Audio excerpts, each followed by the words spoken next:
Una vida un poco cavada en Londres en estos momentos, sin posibilidades de cambio de trabajo, etcétera. Y como, bueno, conocía gente de aquí, pues era como una póliza de seguros. Bastante, porque mi amigo es historiador y él ha estudiado todo lo de la guerra civil y bueno, toda la guerra civil y la historia de Cataluña también. Entonces yo estaba consciente de Cataluña como país. Sí. No lo vi como muchos ingleses, no se ve la diferencia, ellos no discriminan generalmente entre una cosa y la otra. Hoy en día no lo sé, quizás es más destacado de los últimos años, pero yo puedo decir que hace 30 años solo la gente más concienciada realmente sabía las diferencias entre las naciones dentro del Estado español.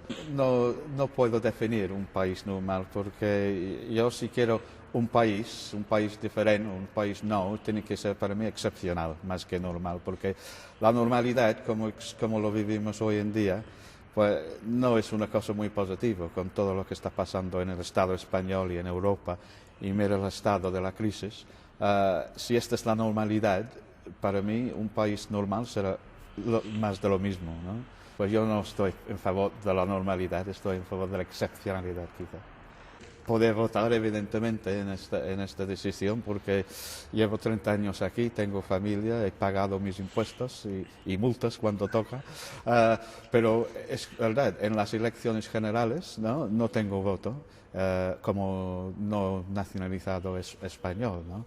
Y yo pienso que todas las personas que contribuyen aquí, sea de donde sea, tienen el derecho de votar en qué tipo de mundo, qué tipo de país quieren vivir. Evidentemente estoy en favor de la independencia, pero no a cualquier precio.